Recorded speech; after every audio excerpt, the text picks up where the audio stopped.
Salam sepak bola, salam sehat, salam sejahtera, dan juga salam hormat saya kepada teman-teman netizen atau warganet yang merupakan viewers, subscribers, and also supporters of channel YouTube Bola Bung Binder. Terima kasih banyak kepada teman-teman yang telah support kemajuan dari channel YouTube Triple B, karena hingga hari ini jumlah subscribers sudah melewati 256.000. Luar biasa support yang kalian berikan, dan saya harapkan support yang kalian berikan ini akan tetap konsisten. Dan seperti biasanya, saya akan selalu memberikan analisa secara logis dan fair. And in this new content of channel YouTube Triple B, teman-teman, saya ingin membahas dua pertandingan dari English Premier League. Yang pertama adalah Leicester City versus Arsenal, dan yang kedua adalah Newcastle United versus Chelsea. Kedua tim asal kota London ini berhasil meraih kemenangan away yang penting. Chelsea agar bisa tetap bersaing untuk menjadi juara EPL musim ini, sedangkan Arsenal perlu masuk ke dalam zona papan atas. Dan yang menarik dari dua pertandingan ini bahwa kedua tim berhasil mencatat clean sheet. Kalau Chelsea, terus terang saya sudah lupa hitungan berapa total clean sheet dari Chelsea. Jadi silakan jika teman-teman ingat bisa memberikan informasi tersebut di kolom komentar di bawah konten ini. And from Arsenal, ini adalah clean sheet keempat dari 10 pertandingan terakhir di English Premier League. Kita tahu yang menjadi masalah di awal musim di Arsenal bukan saja dalam urusan mencetak gol, tapi juga dari cara para pemainnya bertahan. Sehingga Arsenal kemasukan cukup banyak gol dalam 3 pertandingan awal. Jika saya tidak salah, total 9 gol. Jika saya salah, silakan kalian koreksikan, ada kolom komentar di bawah setiap konten dari channel YouTube Triple B.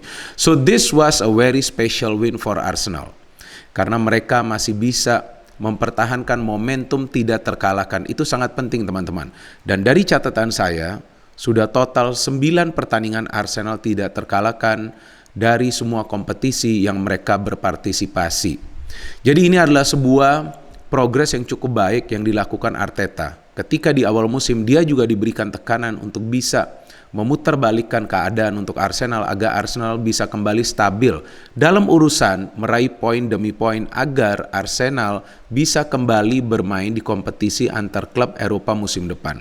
Memang tidak mudah karena begitu banyak pemain muda di Arsenal musim ini ya. Jadi memang kalau saya perhatikan manajemen Arsenal ini coba untuk membangun tim dengan fondasi pemain-pemain muda. Itu sih fine-fine saja asalkan Arteta bisa mengeluarkan potensi dari para pemain muda ini. Dan sekarang kita mulai perhatikan perlahan-lahan para pemain muda seperti Emil Smith Rowe, Bukayo Saka, Ben White, mereka sekarang ini mulai bermain lebih baik lagi sebagai individu, dan juga kerjasamanya satu sama lainnya mulai lebih baik lagi. Nuno Tavares juga kita tahu salah satu pemain muda yang musim ini membela Arsenal. Kemudian ada juga Sambi ya, dan kita tahu penjaga gawang Ramsdale ini ternyata adalah pembelian yang berhasil dilakukan oleh Arsenal musim ini. Ben Leno tampaknya akan sulit lagi untuk masuk ke starting lineup di pertandingan-pertandingan EPL karena performance dari Ramsdale yang begitu gemilang. Sedangkan dari Chelsea, wah luar biasa tim ini ya. Dalam 2 pertandingan terakhir EPL total mencetak 10 gol. Dan jika kita hitung juga jumlah gol Chelsea di kompetisi lainnya, yaitu di kompetisi Champions League dan juga di kompetisi Piala Liga, maka dari 4 pertandingan terakhir Chelsea total mencetak 15 gol. Dan ada satu catatan yang unik nih teman-teman, bahwa di awal musim ini Chelsea lebih produktif dibandingkan secara keseluruhan musim lalu. Musim lalu yang saya riset, Chelsea total mencetak 58 gol dari total 38 pertandingan yang mereka mainkan di EPL. Musim ini, ya saya cek dulu udah berapa gol. Kan sudah banyak Chelsea mencetak gol ya, nanti saya salah lagi. Oke, Chelsea sudah mencetak 26 gol dari 10 pertandingan English Premier League. Hampir mendekati 50% dari total gol yang mereka hasilkan musim lalu. Jadi memang Tuchel di awal musim ini sudah lebih berani menerapkan permainan menyerang agar Chelsea bisa lebih banyak mencetak gol. Jadi kita bahas dulu pertandingan pertama teman-teman, yaitu Leicester versus Arsenal. Kita bahas dulu line up ya. Line up itu sangat penting teman-teman. Dari Leicester seperti biasa Kasper Schmeichel, Evans, Soyuncu, Amarte di tengah, Castagne, Tielemans, Soumare, Luke Thomas, Maddison as an attacking midfielder di depan. Kembali dimainkan Iheanacho dan juga Vardy. Ini dua pemain juga kembali dimainkan ya setelah sebelumnya mereka main lawan Brentford. Dan dari Arsenal tidak ada perubahan yang dilakukan di line up oleh Arteta. Aubameyang, Lacazette, Emil Smith Rowe, Sambi Lokonga, Partey, Saka, Tavares, Gabriel, Ben White, Tomiyasu, dan Ramsdale. Ada satu lagi catatan yang perlu saya informasikan ke teman-teman bahwa Jamie Vardy, rekor mencetak golnya lawan Arsenal itu salah satu yang terbaik. Karena Vardy telah mencetak 11 gol dalam 13 pertandingan lawan Arsenal. Jadi memang dia punya catatan yang cukup mengkhawatirkan tentunya untuk lini pertahanan dari Arsenal. Tapi ternyata teman-teman, di pertandingan ini Vardy itu tidak terlihat.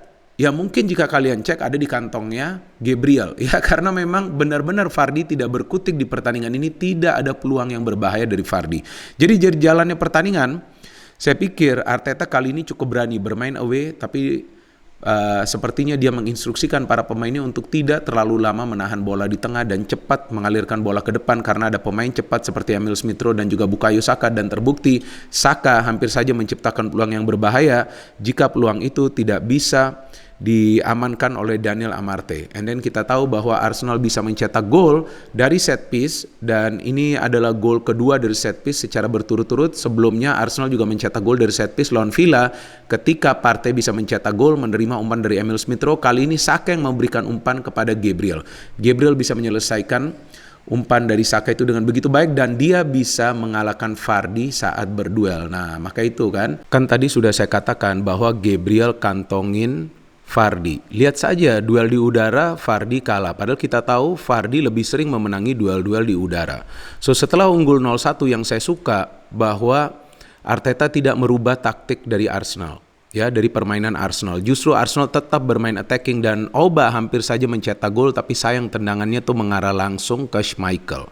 And after that, Arsenal can score the second goal. What a great build up. Kita lihat Partey juga terlibat. Dan juga ada Lacazette yang terlibat, ada Bukayo Saka juga, dan lagi-lagi Saka dengan pergerakan cepatnya di sektor pertahanan sebelah kiri dari Leicester memberikan bola ke tengah. Lacazette coba untuk menerima bola tersebut walaupun dia kemudian berupaya untuk berimprovisasi dengan skill individunya, dan sebenarnya ada begitu banyak pemain Leicester di sana tapi tidak bisa menghalau bola atau merebut bola dari Lacazette, dan ternyata ada bola liar di dalam kotak penalti yang disambar oleh Emil Smith Rowe. Apa yang bisa kita pelajarin dari gol ini? Bahwa Arsenal juga mengandalkan pemain-pemain dari second line untuk bisa melakukan pergerakan tanpa bola dan memanfaatkan situasi ketika ada bola yang tidak bisa dihalau oleh para pemain yang berada di pertahanan tim lawan. Setelah Emil Smith Rowe membawa Arsenal unggul 0-2 juga bukan berarti Arsenal bertahan. Ada beberapa kali juga para pemain Arsenal itu membangun serangan. Tapi juga tampaknya setelah tertinggal 0-2, para pemain Leicester mulai menerapkan apa yang kita kenal adalah high pressing. Para pemain maju cukup jauh hingga ke tengah, dan itu menyulitkan juga para pemain Arsenal untuk bisa membangun serangan yang rapi karena saya perhatikan Sambi dan juga Partey lebih sering bertahan. Lebih sering membantu lini pertahanan karena pressure yang luar biasa dari Leicester, dan mereka perlu lakukan itu. Sehingga lebih sering adalah Tavares dan Tomiyasu yang keluar menyerang. Dan saya pikir Tielemans adalah pemain terbaik di Leicester. Beberapa kali dia memberikan passing-passing yang berbahaya yang sayang saja tidak bisa dimanfaatkan oleh Iheanacho atau juga Luke Thomas ya, yang hampir saja mencetak gol di babak kedua. And Leicester seharusnya sudah bisa mencetak gol ketika Iheanacho melakukan shooting dari luar kotak penalti. What a save by Ramsdale. Memang Ramsdale adalah pembelian yang sukses ya dari Arsenal, dan dia sudah banyak mencatatkan clean sheet. Saya pikir sudah sulit sekarang lah bagi Ben Leno untuk masuk ke starting lineup, and we can see that from the defending, Arsenal mengandalkan juga zona marking, artinya menjaga daerah daripada mengawal satu persatu pemain Leicester, kecuali sudah di dalam kotak penalti pemain Leicester tersebut. Dan Maddison juga hampir mencetak gol, luar biasa save the Ramsdale, double save, karena kemudian ada Evans yang coba untuk mencetak gol, tapi ada sedikit sentuhan dari Ramsdale yang membuat bola berubah arah. And after that, as we know, in the second half, memang Arsenal tidak banyak mendapatkan peluang karena strateginya berubah. Arsenal bertahan, dan itu sangat penting karena sudah unggul 0-2.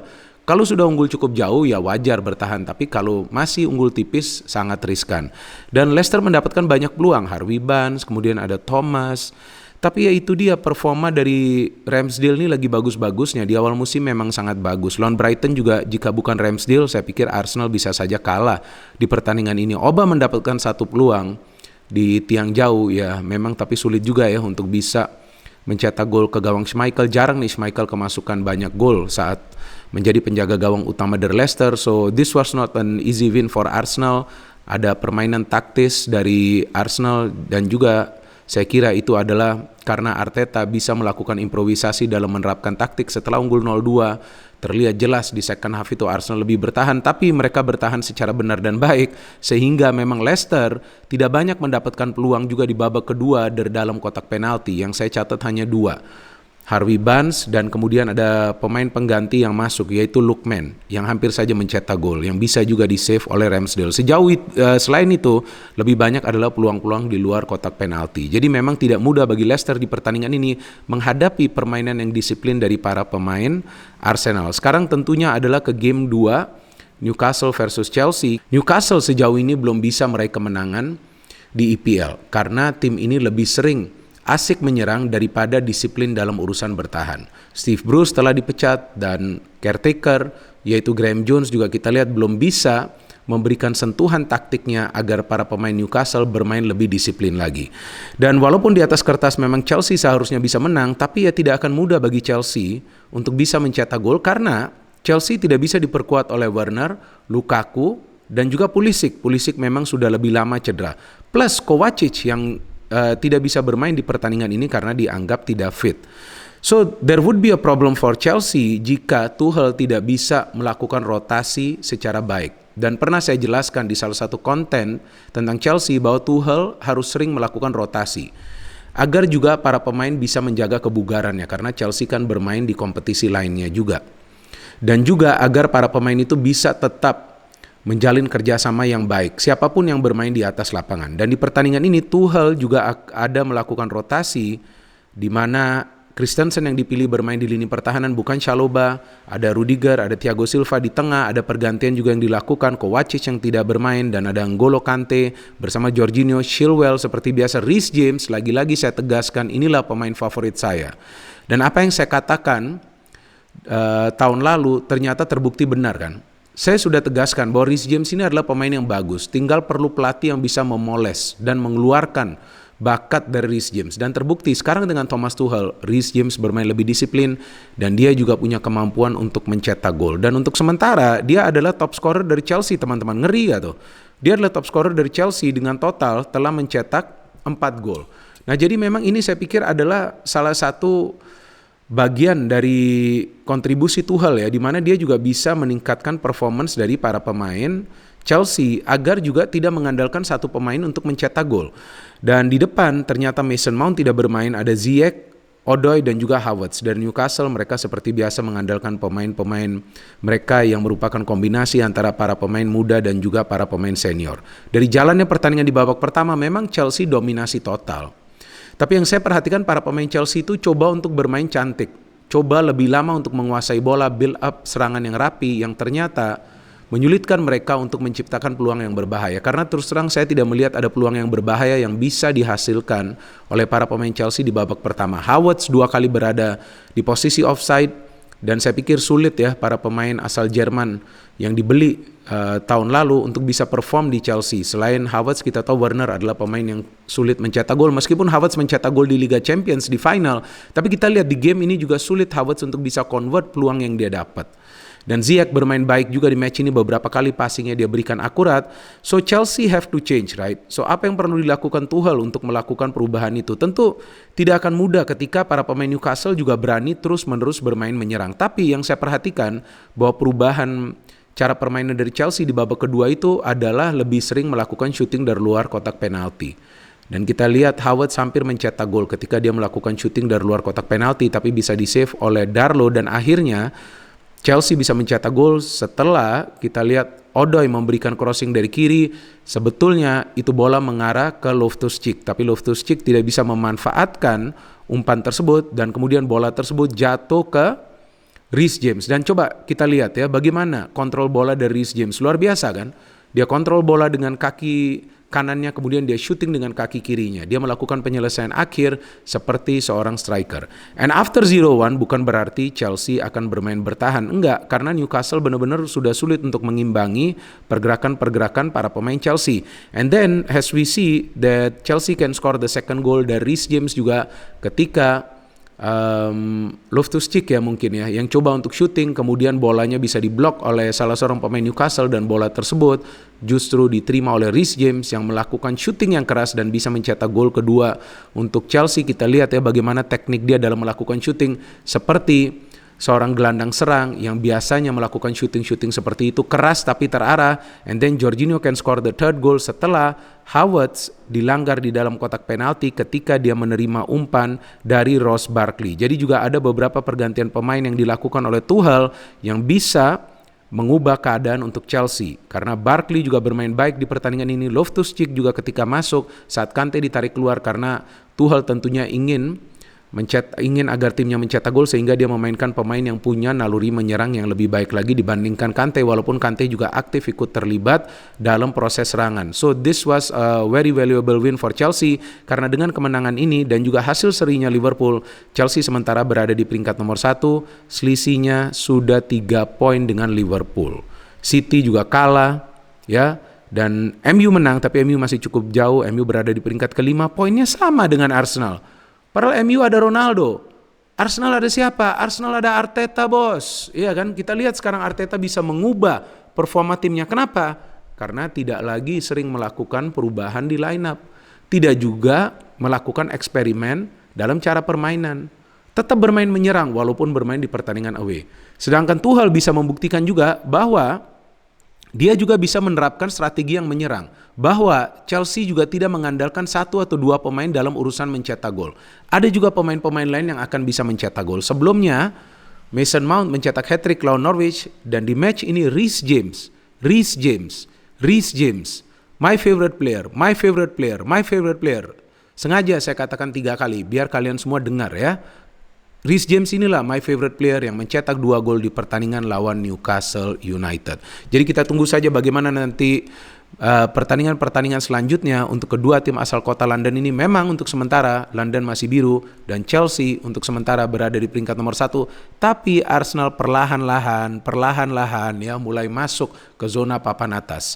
No hate, only football. Salam sepak bola.